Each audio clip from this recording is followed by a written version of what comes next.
It's my coworker's birthday today, and one of his favorite things are Dizzy Pig donuts.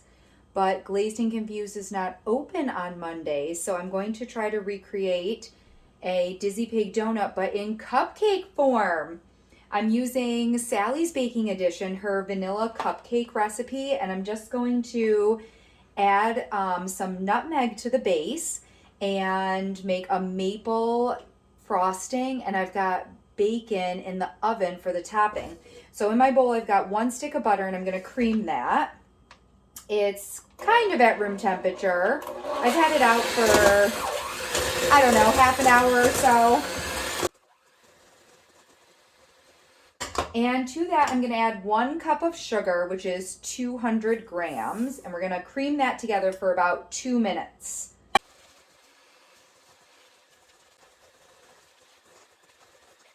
Ooh, okay, so that's what it looks like. And we're going to add to that 3 egg whites, and these are room temperature. They've been sitting out also for about half an hour. We're going to add those right in. And we're just going to beat this until it's well combined. All right, and we're also going to add in half a cup of sour cream. This is full fat sour cream, and it's half a cup. There we go. And sour cream is great because it adds so much moisture, a tender crumb. I often add sour cream to my chocolate cake mixes because it adds that extra moisture. All right, that's what we're looking like after mixing all those together. I'm going to set that to the side just for the moment. And my oven's at 350 preheating, so to cook the bacon. So that'll be perfect for when I want to cook the cupcakes. We're also going to do 1 3/4 cup of cake flour, which is 210 grams. So if you're measuring with a cup, you would want to make sure that you actually fluff up your cake flour and then spoon it in there and level it off. You don't want to sift it and you don't want to pack it in there. But I'm measuring by grams today, so I don't have to worry about that. I'm just going for 210 grams.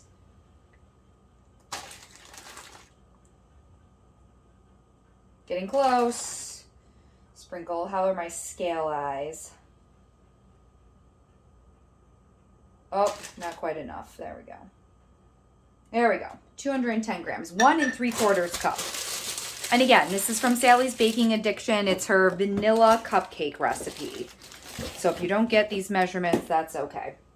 We're also going to do 3/4 teaspoon of baking powder. That's our leavening agent. And 1/4 teaspoon of baking soda. So yes to both things. Baking powder is what's going to make this rise, and a little bit of baking soda in there allows us to use less baking powder. All right, 1/4 teaspoon of that. And of course, big pinch of salt, like half a teaspoon or so of salt. You always want to have salt in your sweet things. There we go. I'm using kosher salt. You can use regular table salt. Let me give that a little whisk just to combine it. So we're going to mix this in with our wet ingredients just until it's barely combined. And then we're going to add in half a cup of milk that I have already put 2 teaspoons of vanilla into. All right, let's get this in here. I'm going to do like half, combine it on low speed.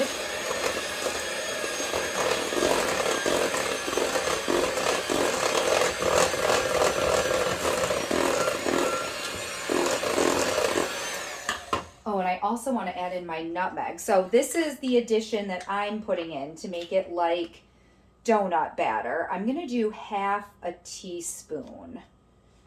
Oof. It seems like a lot, but I don't know. Whatever. It's going to be delicious. All right. There we go. No going back now, right? And I'll add in the other half of our flour mixture. Again, low speed so it doesn't spray everywhere. You could also do this by hand. You could fold it in with your rubber scraper. It's going to be a thick batter. That's what it said on her website. All right, that's just barely combined. And now I'll scrape down the sides and then add in the 1/2 cup of milk with 2 teaspoons of vanilla extract. Her recipe also calls for scraping 1/2 of a vanilla bean, but I don't have any vanilla beans, so not doing that. All right, there's our milk and vanilla mixture. There we go.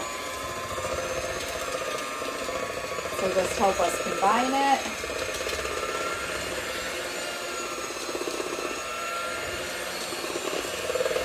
It smells really good. I'm getting a lot of vanilla notes from it. The warm spice from the nutmeg.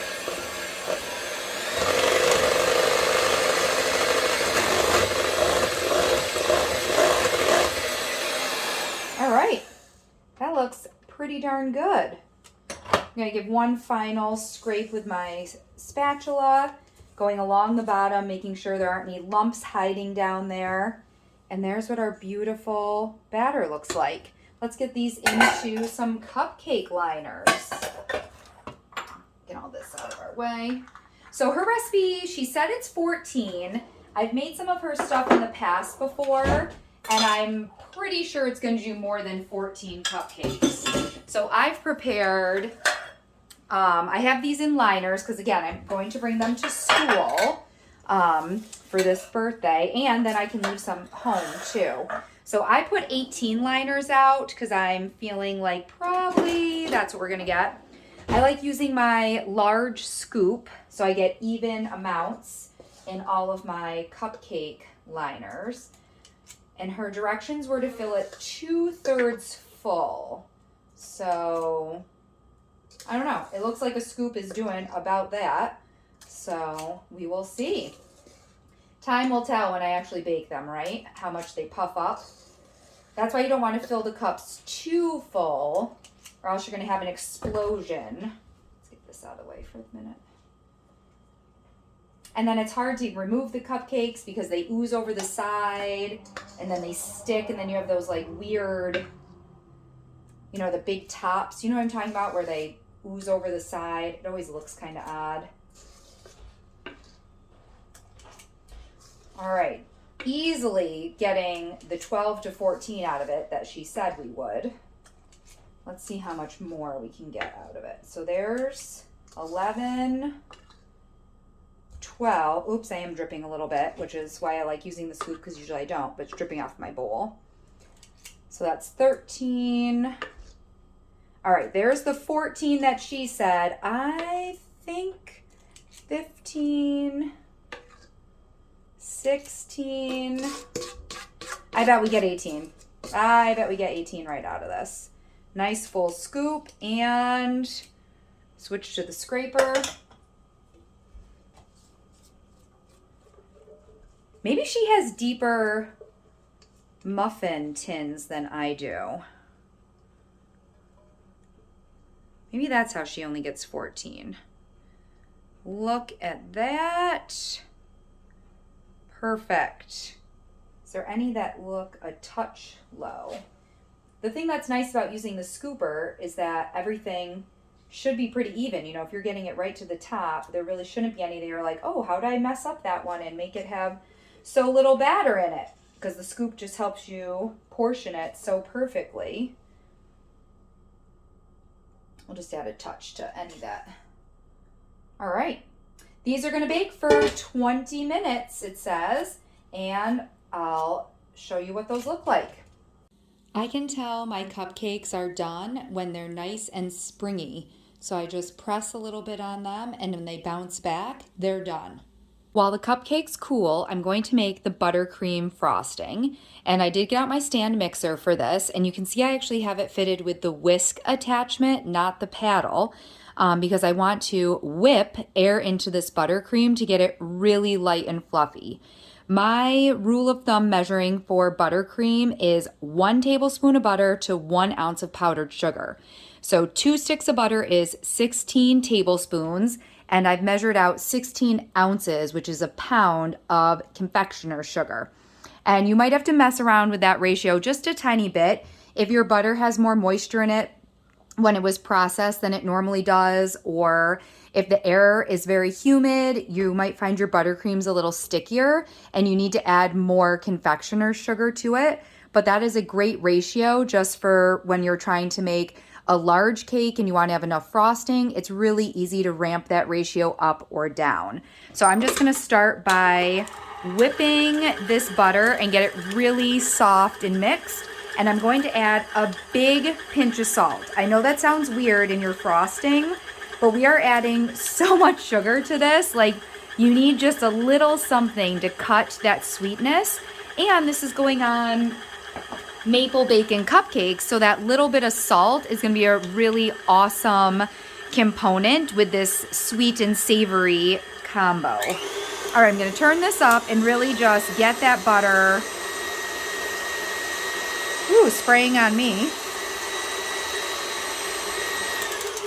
All right, so again, this was a pound, so 16 ounces, and I'm just gonna start by putting a little bit in and incorporate it into the butter, and then I'll just keep doing that over and over.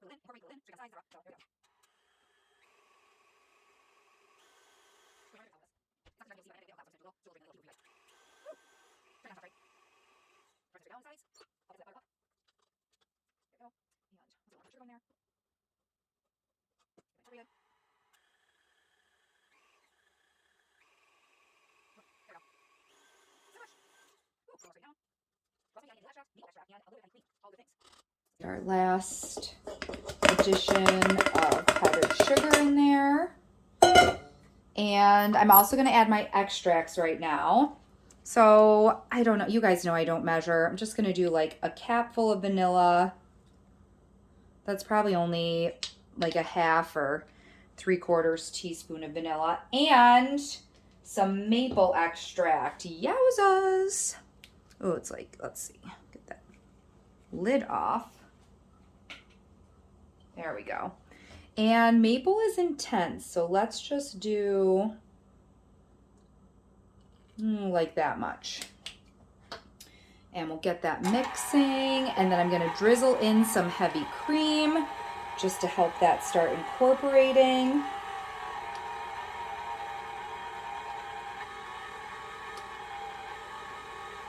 That was probably like like 2 tablespoons. And you can see it's like helping the powdered sugar incorporate into the butter.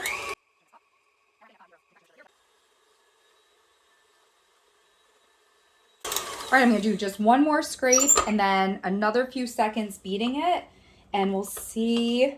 We should be pretty good.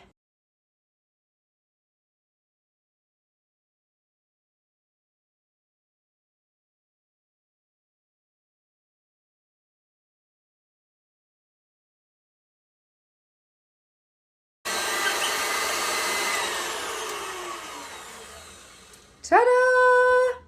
All right, that looks fantastic. We're gonna spread that on our cupcakes once they cool, and then I'm gonna top them with the bacon. The cupcakes have cooled, and now all I'm doing is using my medium scoop and putting a big blob of frosting on each cupcake. You can see it was just about the perfect amount of frosting in there.